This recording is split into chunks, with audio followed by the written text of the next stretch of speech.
Hey guys and girls, Bored now, back with you on this video. I'm going to be talking about episode 1 of Copenhagen Cowboy.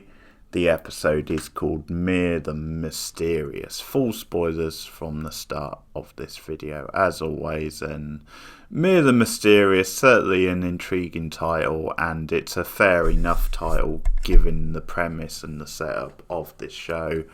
So just to explain a little bit in case you don't know what Copenhagen Cowboy is, it's the new limited series from Netflix by Nicholas Winding Refn, who has quite the reputation as like a very stylistic and like envelope pushing art house auteur. Previous like series at Amazon, which was also like a limited series, which I've not got around to watching yet, but a bit like how the recent Twin Peaks series was very much unfiltered Lynch, and you either love it or hate it depending on your tastes.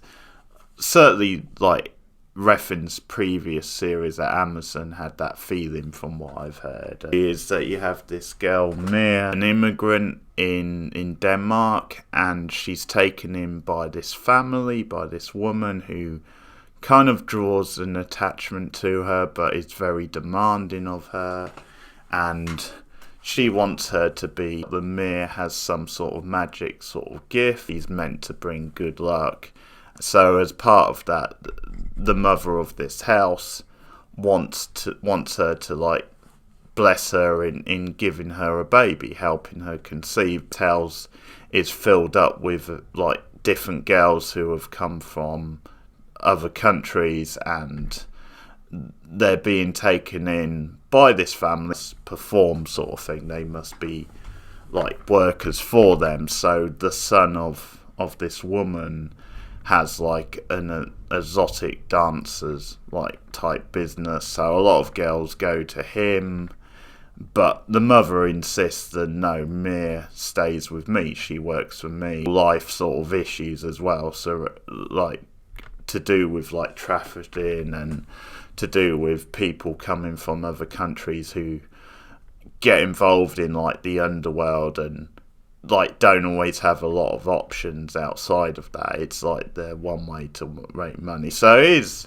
shining a spotlight on that sort of thing. At the same time, because of it being a Refn show, because it does have a certain like unkilted style to it, because there's just certain weird things that happen in the episode, which this first episode anyway, which you wouldn't have in like just a regular sort of gritty sort of drama. And so I was really bored with this first episode. I thought it was really bad. It was just very dull to watch, and part of the problem with this is that I just think, firstly, I think Refn, based on this opening episode, is just dipping into like an old well. Like he's just repeating stuff that he's already done. It's like his standard sort of style is getting repetitive. But not just that, I also think there's just a lot of cliches in this episode around the characters, because the way he depicts like this family as just being quite grotesque and quite crude, and like the son, for example, seems like a stereotype of the sort of like kind of edgy but like kind of sloppy, like just, yeah, you know, he doesn't have a lot of hair, he's got a certain look to him, everything's shot in a certain like shade. Because outside of like a few like set piece moments, like one or two, there's actually not that much style in this episode.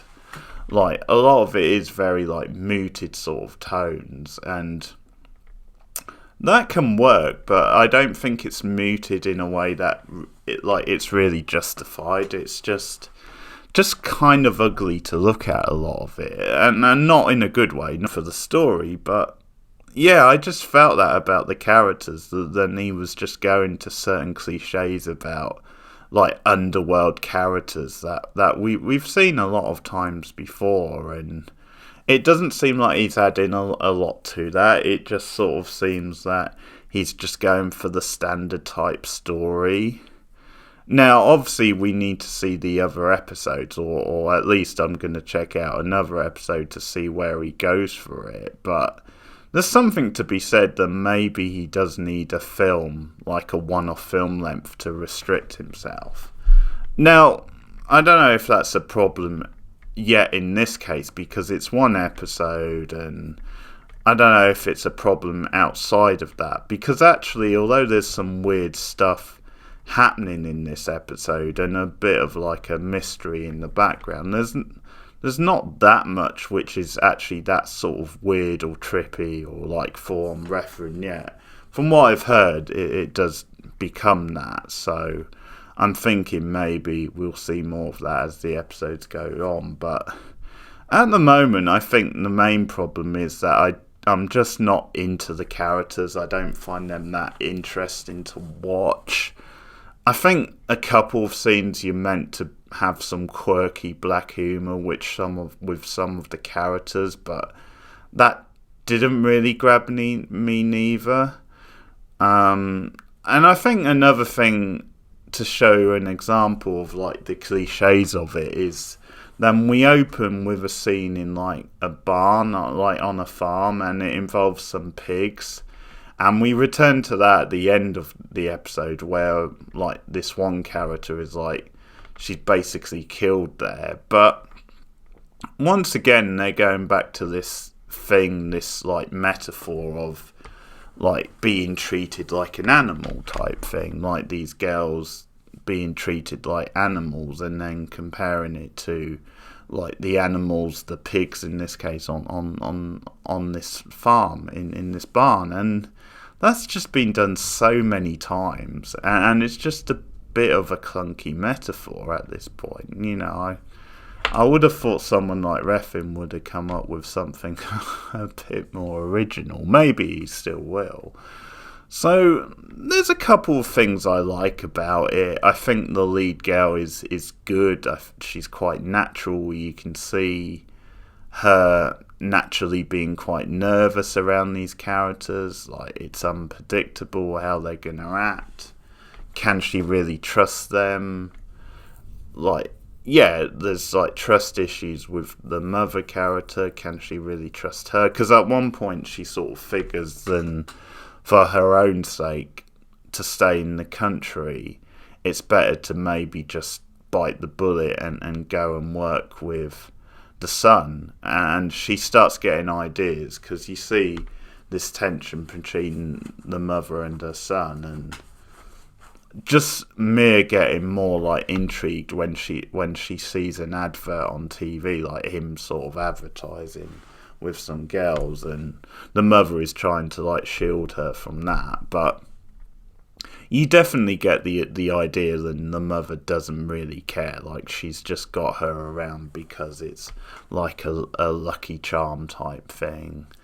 There's a couple of good scenes. There's like a scene where, once again, it's a bit cliche, but it is well done, where, like, I think it's the husband of the woman who runs the house. He owes, like, the son some money. Like, he's gotten into debt. And that's where, like, he comes in at breakfast and he's sitting there at table and he just, like, casually beats him up. But it's, like, full on. He, like, kicks him a number of times and then just goes and sits back down and starts eating breakfast like normally. And that's one of the examples of, like, black humour a little bit. But it works well as a scene because him then just casually sitting down and the others watching this, and then he starts eating breakfast. But that does make it quite sort of shocking, and it makes it awkward. And occasionally he gets back up and gives him another kick. And so that's a well done scene. That was like a white knuckle sort of scene.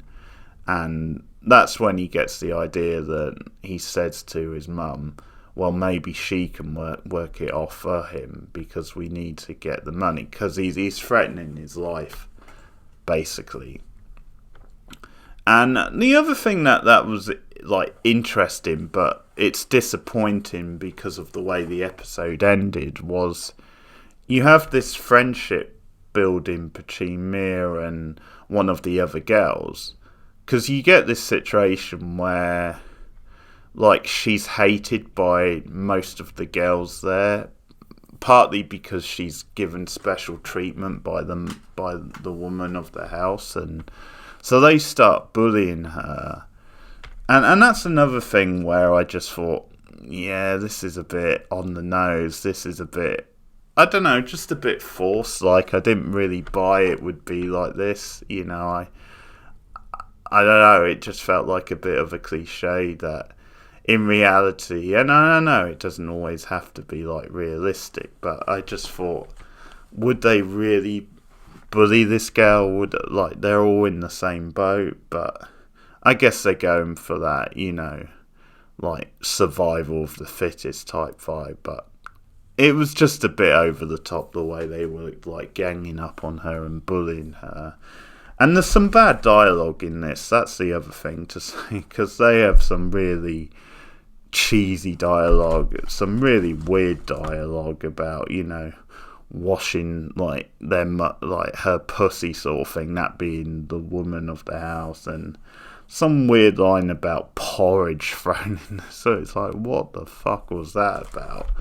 But as I was saying, there's this one girl who Mia like befriends, and they start helping each other out, because at one point she gives her like a phone, or her phone back, because it's been taken away and she's been locked in a room.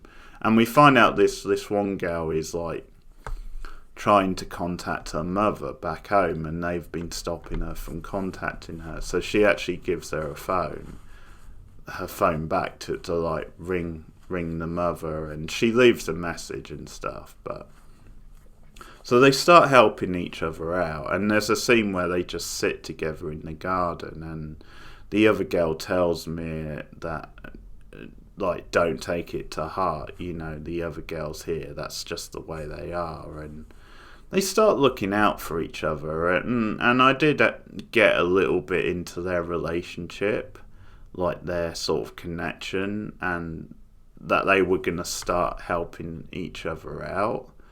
And, like, depending on where this goes, like, I could really get into, like, the reffing stuff the more we get it in the later episode. But that remains to be seen. But I was a bit let down by the end of this episode, because Mia, like, seems to have connections and has, like, this connection to one person who she says can help the other girl get out. And in the end, it doesn't pan out. Like, they catch the girl, and that's when she gets killed or seems to get killed. It certainly looked like she was being choked to death, and she appeared to die at the end of the scene.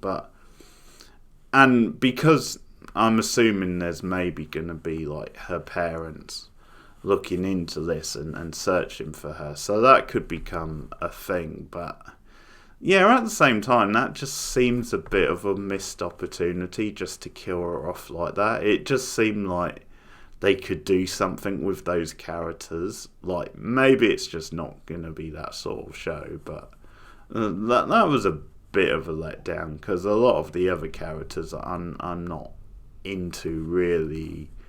You get a couple of, like, awkward scenes which I think are quite well done, like the scene where Mia first comes into the house. These women are just like surrounding her and like brushing her hair type thing, but it's in a really aggressive, uncomfortable way, because they're sort of forcing themselves onto her in a way, like doing it that way, and not really something she's consented to. But so that's the episode, really. I thought, personally for me, I thought it was really boring.